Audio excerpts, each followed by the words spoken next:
Welcome to special analysis. నేను రమా మండవ. ఈరోజు అనాలిసిస్లో భాగంగా మనం తీసుకోబోతున్న టాపిక్ ఏంటంటే కవిత కష్టపడుతున్నా రాని మైలేజ్ అంటూ కూడా మనం ఇక్కడ ఒక టైటిల్ ఇవ్వడం జరిగింది.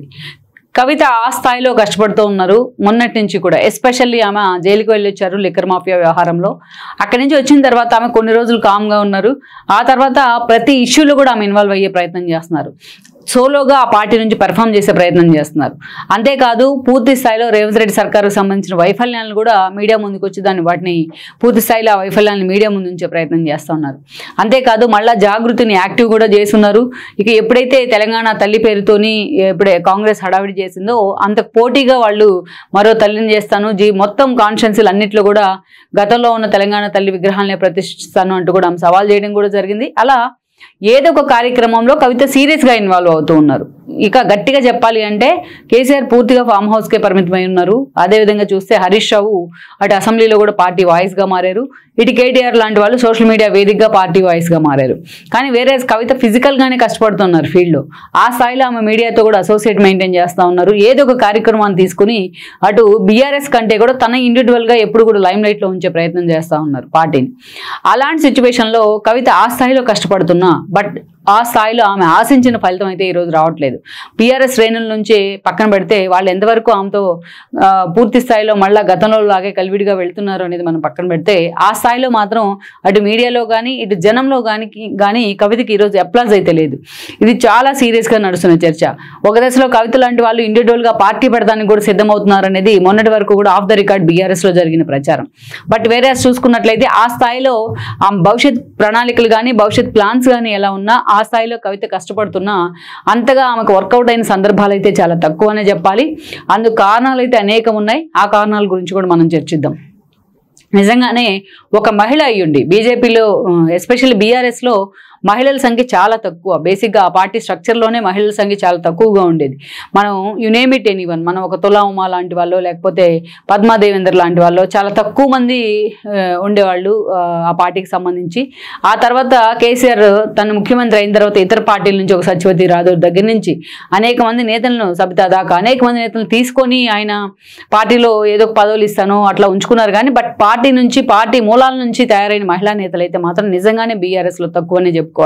ఇక కవిత విషయానికి వచ్చినట్లయితే తెలంగాణ మూవ్మెంట్ పీక్ టైంలో ఉన్నప్పుడు ఆమె యూఎస్ నుంచి ఇక్కడికి ఎంట్రీ ఇచ్చే ప్రయత్నం చేశారు తన అన్నతో పాటు. అప్పటి నుంచి ఆవిడ అనేక కార్యక్రమాల్లో కూడా తెలంగాణ ఇష్యూస్కి సంబంధించి అనేక కార్యక్రమాల్లో పార్టీని లీడ్ చేస్తూ వచ్చారు. ప్రత్యేకంగా తెలంగాణ జాగృతి పేరుతోనే ఆమె ఒక వింగ్ని ఏర్పాటు చేసి తెలంగాణ సాంస్కృతిక మీద జరుగుతున్న దాడి అంటూ కూడా తెలంగాణ ఉద్యమ సమయంలో తన గొంతెత్తే ప్రయత్నం చేశారు. అనేక రకాలుగా బతుకమ్మ సంబరాల దగ్గర నుంచి అనేక ఇష్యూస్లో ఆమె ఆ ఇష్యూని జనంలోకి తీసుకెళ్లే ప్రయత్నం అయితే చేశారు. అది కొంతమేరకు సక్సెస్ అయింది కూడా. సో అలాంటి కవితకు మనం చూసినట్లయితే 2014లో రాష్ట్ర విభజన తర్వాత జరిగిన పరిణామాల్లో కేసీఆర్ టికెట్ ఇచ్చారు. ఆమె నిజామాబాద్ ఎంపీగా గెలవడం జరిగింది. ఎంపీగా పంపించే ప్రయత్నం చేశారు ఆ రోజున. వేరే 2018 ఎన్నికల్లో కేసీఆర్ ముందస్తుకు తెరదీశారు. అప్పుడున్న పరిస్థితుల్లో ఆ తర్వాత కొద్ది రోజులకే మళ్ళీ ఎంపీ ఎలక్షన్స్ కూడా రావడం జరిగింది. ఎంపీ ఎలక్షన్స్లో ఈసారి ఆమె బీజేపీ ఎంపీ అభ్యర్థి అయిన అరవింద్ చేతిలో ఓడిపోయారు. ఇక కవిత ఓటమి ఒక ఎత్తు, పార్టీ గెలుపు ఒక ఎత్తు అన్నట్టుగా అప్పట్లో ప్రచారం చేసింది కాంగ్రెస్ కానీ అటు బీజేపీ కానీ. సొంత కూతుర్నే కేసీఆర్ గెలిపించలేకపోయారు అంటూ కూడా బీజేపీ చాలా సీరియస్గా ప్రచారం చేసింది. పసుపు బోర్డు దగ్గర నుంచి అనేక కీలక అంశాల్లో బీజేపీ కానీ బీజేపీ అభ్యర్థిగా పనిచేసిన అరవింద్ కానీ వాళ్ళు ప్రచారం చేసిన తీరు కానీ ఆ రోజు కవితను ఓడించేలా చేసింది.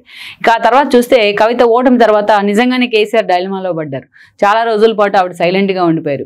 సో ఎలాగైనా సరే కవితకు అటుగు హరీష్ రావుకి మంత్రి పదవి ఉంది, కేటీఆర్ కూడా భవిష్యత్ లీడర్గా ప్రొజెక్ట్ అవుతున్నారు, ఆయన క్యాబినెట్లో ఉన్నారు. కవితను కూడా క్యాబినెట్లోకి తీసుకోవాలంటే ఆమెను ఎమ్మెల్సీ చేయాల్సిందే అని కూడా ఒక ప్రెజర్ అయితే పెరిగింది కేసీఆర్ మీద. ఈ క్రమంలోనే కవితకు ఎమ్మెల్సీ టికెట్ ఇవ్వడం జరిగింది. ఎలాగైనా కవితను గెలిపించుకోవాలన్న లక్ష్యంతో కేసీఆర్ మండ వెంకటేశ్వర లాంటి వాళ్ళని కూడా నిజామాబాద్లో పార్టీలకు తీసుకొచ్చే ప్రయత్నం చేసి ఆ తర్వాత గాలికి వదిలేశారు. ఇక కవితకు ఎమ్మెల్సీ పదవి ఇచ్చినప్పుడు బట్ ఆమెను మాత్రం క్యాబినెట్లోకి తీసుకునే విషయంలో మాత్రం అనేక ప్రతిబంధకాలు ఎదురవుతూ వచ్చాయి. ఎలాగైనా ఎన్నికలకు ముందైనా ఆమె తీసుకుంటారనే చర్చ జరిగినప్పటికీ అప్పుడే లిక్కర్ మాఫియా వ్యవహారం తెర మీదకి వచ్చింది. కరెక్ట్గా మునుగోడు బై ఎలక్షన్ జరుగుతూ ఉంది అప్పుడు. ఇక రేపో మాపో కవిత అరెస్ట్ అన్నంత ప్రచారం జరిగింది. ఏదైతే కేజ్రీవాల్ని కొట్టేందుకు బీజేపీ ఢిల్లీ వేదికగా వాళ్ళకున్న సమాచారంతో కదిలించిన లింకులు ఏదైతే ఉన్నాయో అక్కడ డొంక లాగితే అక్కడ తీగలాగితే ఇక్కడ డొంక బయటపడినట్టుగా ఆ స్థాయిలో కేజ్రీవాల్కి సంబంధించి ఆయన చుట్టూ మనీష్ సిసోడియా దగ్గర నుంచి అనేక మందిని లిక్కర్ మాఫియా సిండికేట్లో పూర్తి స్థాయిలో ఈడీ అండ్ సిబిఐ ఎంక్వైరీ చేస్తూ ఉంటే కవితకున్న లింకులు కానీ విజయసాయి రెడ్డి అల్లుడు శరత్ చంద్రారెడ్డి దగ్గర నుంచి వైఎస్ఆర్సీపీ ఎంపీ మాగుంట కొడుకైన మాగుంట రాఘవరెడ్డి దాకా అనేక లింకులు బయటపడడం జరిగింది. కవితకు సంబంధించి సిబిఐ చార్జ్షీట్స్లో కానీ ఈడీ కానీ అనేక ఆమెకు సంబంధించిన వివరాలను కూడా పొందుపరుస్తూ వచ్చారు. ఆమె ఫోన్ల ధ్వంసం దగ్గర నుంచి అనేక రకాలుగా. కానీ అసెంబ్లీ ఎన్నికలకు ముందు మాత్రం ఆ స్థాయిలో కవితని అయితే అరెస్ట్ చేయలేదు బీజేపీ. అప్పటికే బీజేపీ బీఆర్ఎస్ పొత్తులను కూడా కాంగ్రెస్ ఎక్స్ప్లాయిట్ చేస్తూ వచ్చింది. బట్ అరెస్ట్ చేయకుండా కవితను అలాగే హోల్డ్లో ఉంచారు. బీఆర్ఎస్తోని అనధికారిక పొత్తుల కారణంగా అనేది కాంగ్రెస్ విమర్శ కూడా. ఆ ఎఫెక్ట్ నిజంగా అటు బీఆర్ఎస్ మీద బీజేపీ మీద కనిపించింది. కాంగ్రెస్ అధికారంలోకి వచ్చింది. దెన్ ఆ తర్వాత కొద్ది రోజులకి ఎంపీ ఎలక్షన్స్ కూడా ఇంకా నోటిఫికేషన్స్ రాబోతున్నాయి అనుకుంటున్న సమయంలో, ఇంకా ఎంపీ ఎలక్షన్స్ జరగబోతున్నాయి అనుకున్న సమయంలో కవితని అరెస్ట్ చేశారు. సౌత్ కింగ్ పిన్ గా వ్యవహరించింది అనే పూర్తి ఆధారాలను ప్రొడ్యూస్ చేసి కవితని అటు సిబిఐ అరెస్ట్ చేయడం జరిగింది, ఈడీ అరెస్ట్ చేయడం జరిగింది. ఆమె పూర్తిగా తిహార్ జైల్లో కూడా ఉన్నారు. మొన్నటి వరకు 6 నెలలకు పైగా ఆవిడ జైల్లో ఉన్నారు. వన్స్ కవిత అరెస్ట్ అయ్యి జైలుకు వెళ్లే సమయంలో పిడికిలు బిగించి జనాలను పూర్తి స్థాయిలో యాక్టివేట్ చేసే ప్రయత్నం చేసినా ఎవరు కవిత అరెస్ట్ గురించి మాట్లాడలేదు. కామన్ మెన్ సంగతి పక్కన పెడితే కనీసం పార్టీలో ఉన్న నేతలు కూడా ఆమె అరెస్ట్ను ఎక్కడా ఖండించలేదు. ఈవెన్ కేసీఆర్ కూడా కవిత అరెస్ట్కి సంబంధించి ఒక్క మాట కూడా ఎక్కడ ఆయన మాట్లాడలేదు. పూర్తిగా ఆయన ఫామ్ హౌస్కే పరిమితమయ్యారు. నిజంగానే కవిత అరెస్ట్ అనేది తెలంగాణ సమాజం చాలా నెగిటివ్గా తీసుకుంది. దాన్ని తెలంగాణ పూర్తిగా కేసీఆర్ చేతిలో పెడితే తాము తీసుకొచ్చి ఆయన బిడ్డ లిక్కర్ మాఫియా వ్యవహారంలో ఇన్వాల్వ్ కావడానికి కారణం ఏంటి అనే చర్చ తెలంగాణ ప్రజల్లో నడుస్తూ వచ్చింది. ఈ క్రమంలోనే అందుకే కవిత అరెస్ట్కి సంబంధించి ఎక్కడ సింపతి రాలేదు కూడా. దాన్ని ఈరోజు ఆమె పూర్తి స్థాయిలో ఆ జైలు నుంచి రిలీజ్ అయిన తర్వాత ఆల్మోస్ట్ రిలీజ్ అయ్యి కూడా మళ్ళీ 5 నెలలుగా వస్తుంది. కవిత రిలీజ్ అయినా ఆ స్థాయిలో సింపతి అయితే గెయిన్ అవ్వట్లేదు అటు పార్టీ నుంచి కానీ. కేసీఆర్ ఆమె రిలీజ్ అయిన తర్వాత కేసీఆర్ని వెళ్ళి కలిసిన ఆయన కన్నీళ్ళు పెట్టుకున్న అది కేవలం జస్ట్ డ్రామాగానే చూస్తూ వచ్చారు అందరూ కూడా. ఈరోజు ఆమె ఏదో ఒక రూపంలో పార్టీ తరపున వాయిస్ వినిపిద్దాం అనుకుంటే అటు పూర్తి స్థాయిలో కేసీఆర్ ఆమెను ఓన్ చేసుకునే పరిస్థితిలో లేదు. ఎక్కడా కూడా కవిత టాపిక్ కేసీఆర్ ఇప్పటిదాకా మాట్లాడలేదు అంటే మాట్లాడడానికి ఇష్టపడట్లేదని మనం అనుకోవాలి. మాట్లాడితే ఎక్కడ తనకు డ్యామేజ్ అవుతుందని ఆయన ఆలోచిస్తున్నట్టనే మనం అనుకోవాలి. అందుకే ఆ స్థాయిలో వాళ్ళిద్దరి మధ్య సత్సంబంధాలు లేవనే చర్చ ఉంది. సీరియస్గా ఉన్నారు ఈ విషయంలో కవిత మీద అనే చర్చ కూడా ఉంది ఆ పార్టీలో. దెన్ హరీష్ రావు లాంటి వాళ్ళు అసెంబ్లీకే పరిమితం అవుతుంటే కేటీఆర్ లాంటి వాళ్ళు సోషల్ మీడియాకే పరిమితం అవుతున్నారు. ఈవెన్ ఆయన మీద కూడా కేసులు నమోదు అవుతూ ఉన్నాయి. ఈ స్థాయిక కవిత ఎలాగూ పార్టీతో సంబంధం లేకుండా కొన్ని రోజులు ఇండివిజువల్గా తాను పెర్ఫామ్ చేయాలనే ఆలోచనతోనే తనకంటూ ఒక టీంని ఏర్పాటు చేసుకున్నారు. ఇండివిజువల్గా ఆమె ఏదైతే బతుకమ్మ సంబరాల దగ్గర నుంచి మళ్ళా జాగృతిని యాక్టివేట్ చేయడం వరకు, అదేవిధంగా తెలంగాణ తల్లి విగ్రహం విషయంలో ఆమె కాన్షియన్స్ల వారీగా విగ్రహాలు పెట్టుకుంటూ వెళ్తాను సవాల్ చేయడం వరకు ఇలా అనేక ఇష్యూలు ఆవిడ ఓన్గా సోలోగా ముందుకెళ్లే ప్రయత్నం చేస్తున్నారు. అవసరమైతే బీఆర్ఎస్తో డిఫర్ అయి తన సొంత పార్టీ పెట్టుకోవాలన్న ఆలోచన కూడా కవిత చేస్తూ ఉన్నారు. సొంతగా పెర్ఫామ్ చేస్తూ ఉన్నారు. బట్ ఆమె ఈ స్థాయిలో కింద మీద పడుతున్నా ఈరోజు ఆమెకు మైలేజ్ వచ్చే పరిస్థితిలో లేదు. ఎందుకంటే తెలంగాణ సమాజం ఆమెను ఓన్ చేసుకోలేదు కాబట్టి. తెలంగాణ సమాజం కేసీఆర్ని మాత్రమే గతంలో ఓన్ చేసుకుంది.